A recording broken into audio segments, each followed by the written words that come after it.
It's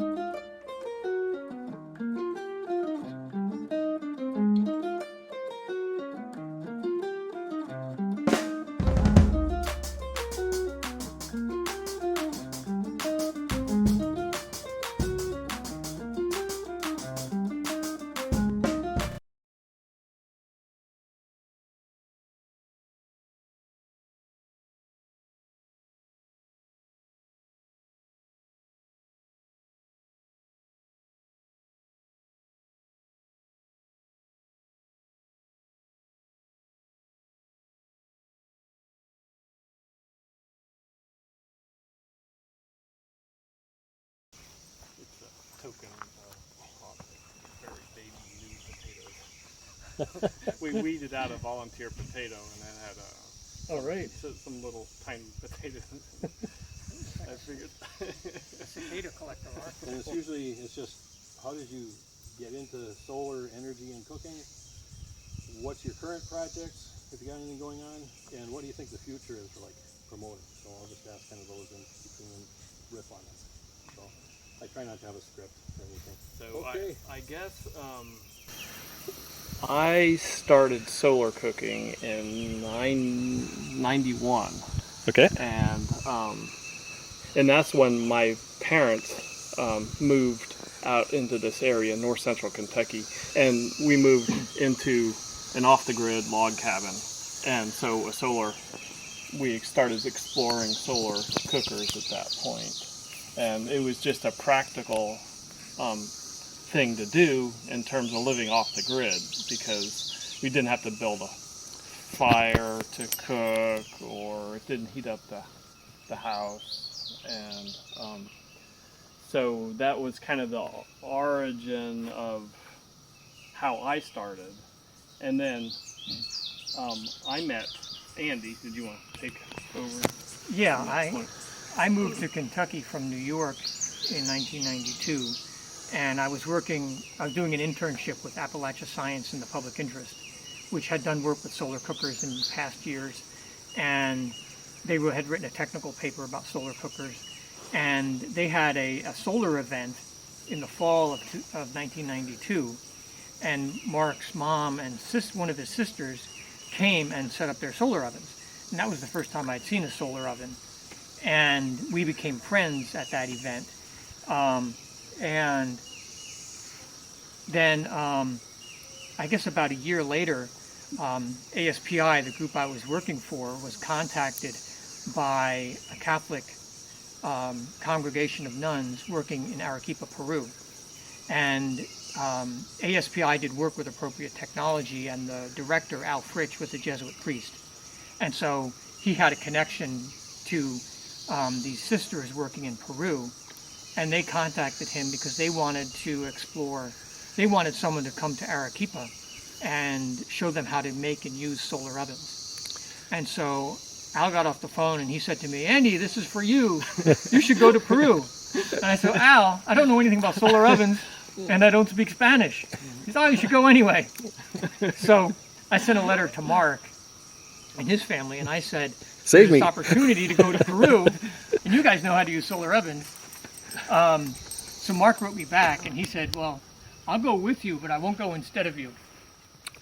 So we went together, and ASPI helped pay for our expenses, and then we spent almost 6 months in Arequipa working with the medical missionary sisters. Cool.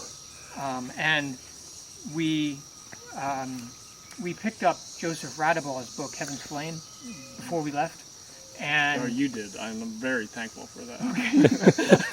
So we eventually came up with this design based on Joseph Radabau's book, and we wanted to build something that we could make with local materials in Peru that was as low cost as possible, that used scrap materials when possible, that the people could afford, and that they could build pretty easily. And so this is an adaptation of that design. You want to talk about the design? Yeah. Well, let me just add that it was a good pair because I had experience in cooking, and Andy was more of technical minded how to design things. So I think it worked out well. I think Patricia appreciated that we were both there with our levels, levels of knowledge. I mean, the first cooker that we made in Peru, we built out of, and I think this was my idea, out of bricks. And the bricks had these little holes in them, and we thought putting them upright like that the holes in the bricks would be adequate insulation. And so we made this thing, and then the reflectors were these clunky pieces of reflective sheet metal attached to rebar, wired on, and then set against the brick base of the cooker. And it was dangerous. I mean, the corners, it was dangerous, and the only thing it would cook was granola, and they didn't even eat granola. And so Sister Pat said, "Destruyelo," destroy it. And so, thank goodness Andy brought that book. Yes, that's still the best book on solar cooking, I think, out there for the median interest. Alan Bivas, with his Simplicity cooker, he told me, he said, my life is defined as, he was roaming around the U.S. as a mime and busker, you know, doing theater and stuff, aimlessly wandering around. And he says, I stumbled on Heaven's Flame. He says, my life is defined as before I read it and after I read it. Wow. And he said 10 years he spent designing Simplicity. He got an engineering award for it in France, the Palme d'Or or whatever, you know, and it deserves it because it's just, anyway. So just to affirm that book has influenced so many people and has been so helpful. We could say about the same thing. What choices did you make to produce this? Well, yeah, it's the adaptation of Radabau's, and basically the top, we slanted the top. His original cooker didn't have a slit. He had it so you kind of shifted the whole box to put it in position. Mm-hmm. And yeah, it's basically, this one is a plywood outer box, a cardboard inner, crumpled newspaper in between. The interior walls are lined with foil, and I guess I've not really experimented with anything other than this because it's worked so well for us.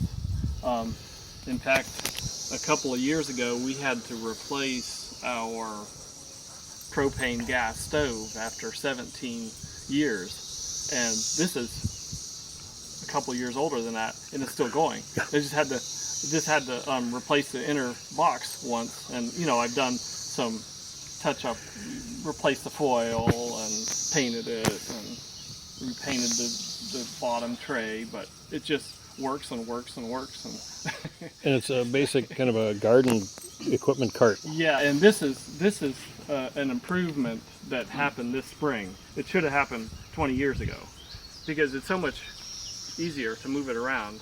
And with the trees growing up around here, like we get morning sun here, but then the afternoon sun is over there.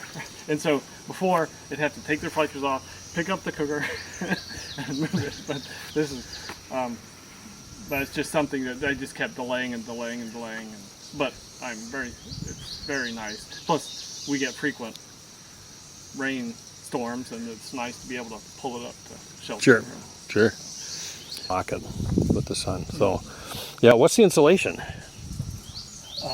Cardboard and newspaper. Just cardboard news. And aluminum foil is reflective. Sure. And that, I got my start Cooking with the Sun by Beth and Dan Hallisey, and they're like solar engineers. And that's, his model is just take cardboard, glue together inch and a half, just like that, aluminum foil, and I made a bunch with their plywood design, also had a slant like that, plywood with aluminum foil, and averaged about 280, which, you know, is plenty. But anyway, yeah, and cardboard, I mean, for crying out loud. Oh, it's beautiful. Yeah, a few days ago I cooked a chickpea curry, about a gallon's worth, and I started it cold. I soaked the beans overnight, and it cooked by the end of the day. Nice. I don't put thermometers in, I just know that it works, you know, when the sun's out, it works. Here, this is really brilliant. There's a way to adjust it up and down, or you just pretty much leave it like this, and Yeah, I I can, but I don't need to this time of year. And Really? this is, this ground is sloped, so I can just drive it on a block on one wheel to get it Sure. level. A really nice feature, though, is there's a door in the back. Oh yeah. When we originally designed it, we would take the glass off and use, and then that was the way to get to the food. But putting the door in the back really makes it a lot more convenient to use. I can open it up if you like. These Sure. potatoes aren't going to cook today anyway. Yeah, and you don't lose the heat that you do when you open the glass, because Yeah. at least it stays up by the glass So more. you'll see that it's just made of very simple materials. So I just have kind of layers of cardboard and foil. Sure. Oh yeah. You see the crumpled newspaper between the inner blocks, and I have a couple layers. Like there's an extra layer of cardboard with foil Sure. here and here. I remember in Peru we were always hunting for the perfect boxes, because if we could find a box that was just the right size, it saved us so much time from cutting and gluing and splicing and all that. So it was very exciting to find just the right size boxes. Cool. Then this is your cooker. Oh, Tarts Vermont. A little commercial plug. It fit just perfectly inside this cart. So Oh yeah. it's kind of nice how it worked out. Sure. And see if every chance you get when it's sunny you cook. Oh yeah, we don't have air conditioning, so and Yeah. My wife Jennifer pretty much needs beans every day, so we cook a variety. We have like different Cuban black beans, chili. We have a rosemary bean, along with rice or lasagna or Sure. whatever. So she was in Nicaragua for 3 years, and she attempted to make a solar cooker. It was one of those Solar Cooker International box, rectangular Sure. box kind of thing, but it didn't work. And she said that instead of using it, for cooking, the kids turned it into a coffin and played funeral. And so when I met her, and maybe she was attracted to some other qualities I had, but I said that I knew how to make a cooker that worked. I think that was helpful for me Sure. in getting her to marry me.